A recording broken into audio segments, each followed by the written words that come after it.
Address and interaction with the participants of Creating a Livable Earth. Session 1, Indian Institute of Management, IIM, Shillong, 27th of July 2015. Dear friends, this is the last speech delivered by Dr. APJ Abdul Kalam at IIM Shillong on 27th of July 2015. His last words are: the topic I have selected is Creating a Livable Planet Earth. Dear friends, I am delighted to be with the Indian Institute of Management, Shillong, and address and interact with the students participating in this short course on creating a livable earth. I am happy to know that the students present here are from a rich diversity of experience from various domains. My presentation and discussion, your thoughts, responses, and the review can, in an integrated way, take the shape of a vision for an action plan for the course participants in various sustainable development systems which can preserve and nurture the planet and its people. I am confident that 12 groups of students might have worked on the 12 pillars of creating a livable earth for futuristic global civilizations.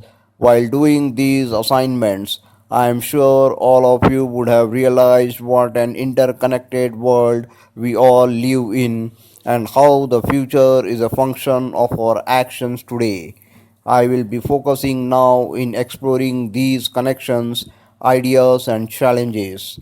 Our journey begins today where we will be analyze new avenues of global prosperity and peace, creative leadership needed for such a change, and also the all important aspect of how to preserve and enhance our environment while all this happens. The Indian Institute of Management, Shillong, is amongst the new members in the institutional array of the Indian Institutes of Management or IIMs, who are producing more than two-thirds of India's CEOs. You inherit a glorious lineage which has produced some of the finest brains and managers of the nation and even global arena. The topic I have selected is Creating a Livable Planet Earth. Dear friends, the planet's biggest problem today is to do with sustainability, environmental decline, global poverty, disease, conflict, and many other side issues that go around them. These are all interconnected. It is one big problem, which is that the way we are doing things cannot go on. Sustainable development is an organizing principle for human life on a finite planet. It suggests a desirable future state for human societies in which living conditions and resource use meet human needs without undermining the sustainability of natural systems and the environment, so that future generations may also have their needs met. Dear friends, I would like to share with you one important aspect of energy independence, which means complete energy security with freedom from fossil fuel. 86% of the total energy produced comes from fossil fuel, around 14% comes from renewable energy and nuclear sector. In this situation, it is essential to find innovative methods to reduce the consumption of the electric power from fossil fuel and increase the deployment of renewable energy systems. We are already working on adopting certain innovative methods to convert certain important segments for improving the efficiency of the electric power usage from fossil fuel and increase the use of renewable energy systems. For example, India has 900 million mobile users and 250,000 lakh cell phone towers, which consumes nearly 2 billion liters of diesel for power. If we convert these installations into solar powered systems, we save about $1.7 billion and offset 5 million tons of carbon dioxide emission and gain carbon credit. Next, if we transform all over 6 lakh villages where 700 million people live into solar powered homes and street lights, we may offset around 60% of fossil fuel usage in that sector. Mission for IIM Shillong.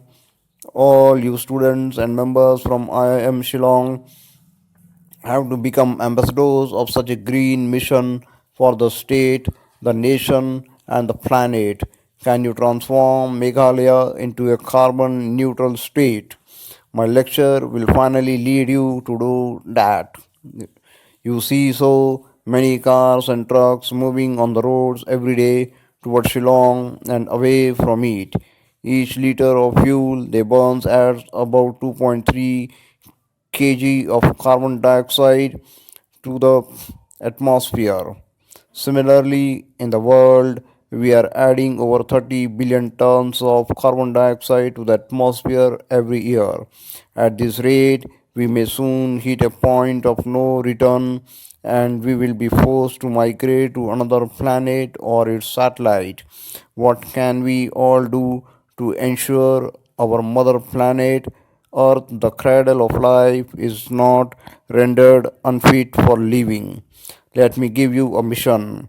It may be a 10-year mission to transform Meghalaya into a carbon neutral state in India. These are some of the innovative methods to reduce the consumption of fossil fuel usage and increase the deployment of renewable energy sources. I hope these steps will lead us towards achieving energy independence in a much faster way. Friends, for promoting universal peace and prosperity, we need to identify what are the fundamental parameters which connect nations into one unified platform, what tools which enable such connectivity, and what specific agendas are needed to bring the world together.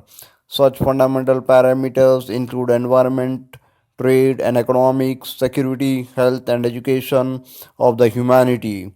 These four parameters connect the world with a compounding positive effect, meaning that well-being of one nation on these parameters imply the well-being of every other nation as well. Let us discuss these four parameters. Economy and trade. The second factor which connects the world is economies and trade. Today, the merchandise trade across world is worth about $19 trillion per year, and the growing services trade is valued at over $4.2 trillion per year.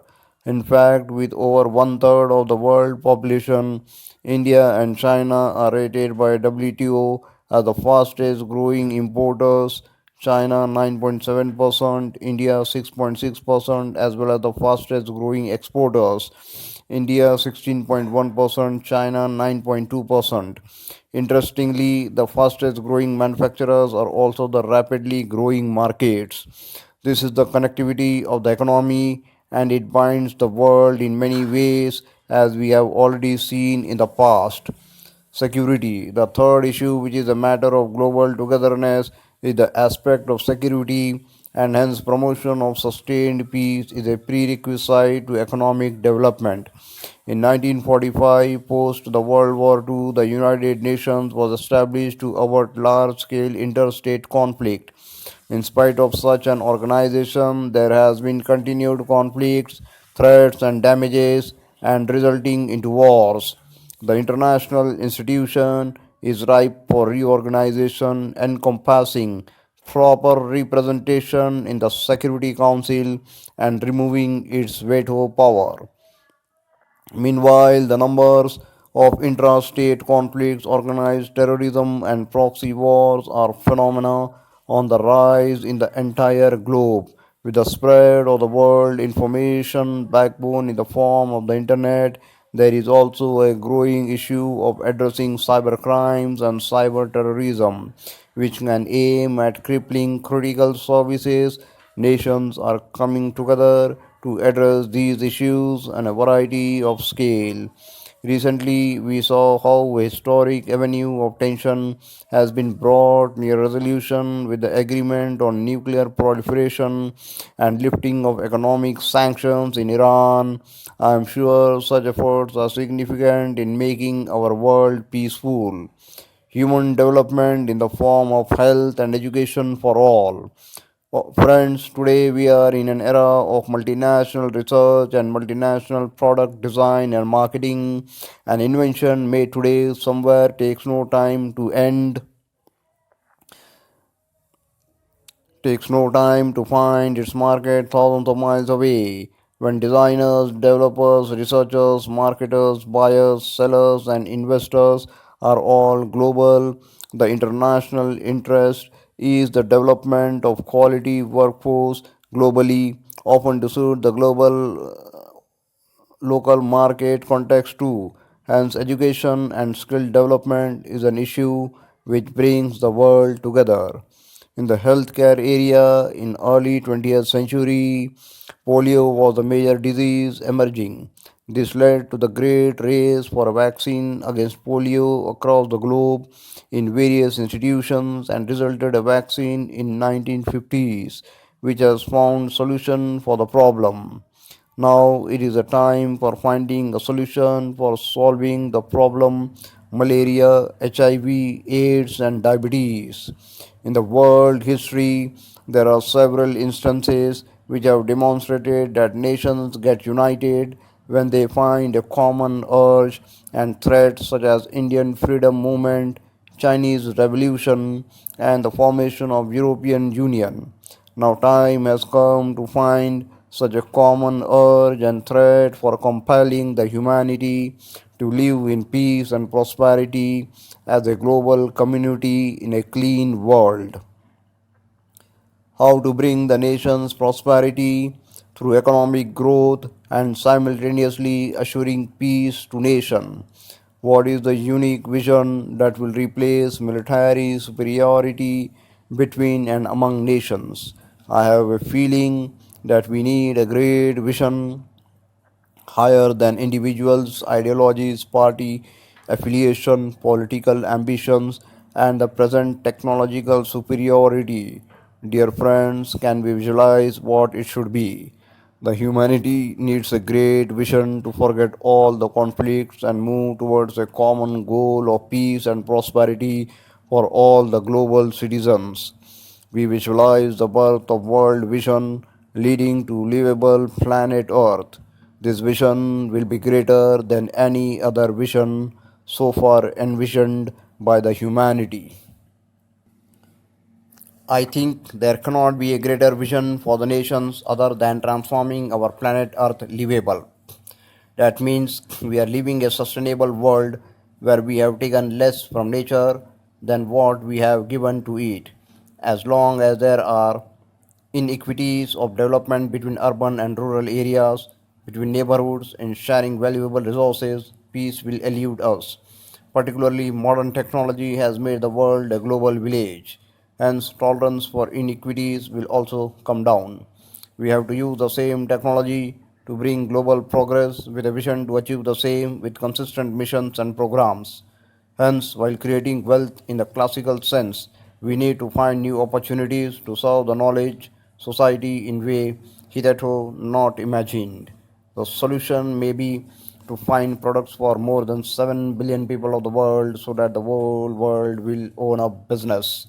We will have to find newer methods of cooperation so that core competence of even remote villages can be synergized for competitive products.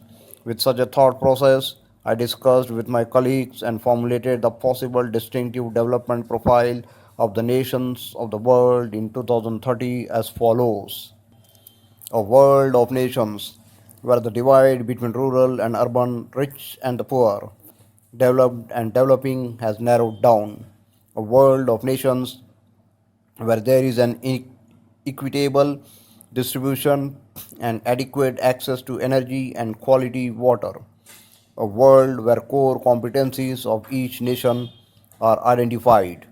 Missions synergizing the core competencies of different nations lead to economic advantage and faster development for all the societies. A world of nations where all the students of all societies are imparted education with value system. A world of nations where affordable quality healthcare is available to all. A world of nations where the governance is responsive, transparent, and corruption free. A world of nations where crimes against women and children are absent and none in the society feels alienated. A world in which every nation is able to give a clean, green environment to all its citizens. A world that is prosperous, healthy, secure, devoid of terrorism, peaceful and happy, and continues with a sustainable growth path. A world of nations with creative leadership who ensure effective mechanisms to resolve conflicts between nations and societies in a timely manner, keeping overall peace and prosperity of the world as a goal. The message to the world leaders in the year 2030 is the nations are one way or the other. For centuries, survived based on conflicts, be it national, regional, and global. There is an element of frustration among nations now about these conflicts themselves, and the people would like to live in peace. If we go into details, I have come to the conclusion every nation needs a mission bigger than its people, bigger than the nation. Can the world leaders through G8 and G20 evolve and present a greater vision where the nation will be busy and committed, work globally, regionally, and nationally, resulting in conflict free, peaceful, prosperous societies of the world? What is the one cause which will unite regions, nations, and the world and facilitate a happy, harmonious living apart from being productive? I would like to present my experience of evolving one such vision which will unify many nations to come together and work for the sustainability of the earth and the humanity. With the experience of World Knowledge Platform which brings the global cooperation benefiting the regional prosperity, thereby enriching the national prosperity. I visualize the missions that will bring unity to achieve peace and prosperity globally. For such a solution, World Knowledge Platform for a Global Action has to emerge as a network of universities, government agencies, and industries for participation of policymakers, students, academia, and entrepreneurs. It should focus on the solution path of identifying global problems, researching solutions in a multinational manner, delivering through local cooperation and enterprise based approach in the long term for sustainability. It needs to be funded as an international cooperative venture which about 4 billion US dollar over the next 5 years with dedicated spending to developing customizable and scalable solutions. I believe the following threats and opportunities need to be addressed by this world knowledge platform for global action. The first global threat is the global environment degradation and climate change, which is threatening the world of nations. What will be the global solution? I believe achieving energy independence globally with the regional cooperation may bring the optimal solution to this threat. It is essential to evolve right perspectives on realizing the energy independence vision by 2030, graduating from energy security, the basic foundation for achieving energy independence has to be built on the principles of environmental impact mitigation, selecting the right energy mix directly linked to the sustainable economic growth of the nation, keeping the democratic dimensions in mind and the use of fifth fuel, namely constantly improving energy efficiency in an integrated way. Finally, harnessing the space solar power for 24 by 7 using space solar mission. About 1 billion US dollar over 5 years needs to be dedicated to the development of feasible and commercially viable solutions in this domain. The second threat is trade deficit and global economic recession, which is affecting many nations, including India too. The economies of Brazil, Russia, India, and China grew at a furious pace for much of the past decade and looked like they would beat even the most optimistic of forecasts, which needs to be reinforced further. In such a scenario, my suggestion is to evolve regional cooperation based on the core competencies of the collaborating nations to work on the missions of energy, water, healthcare, infrastructure, and employment generation.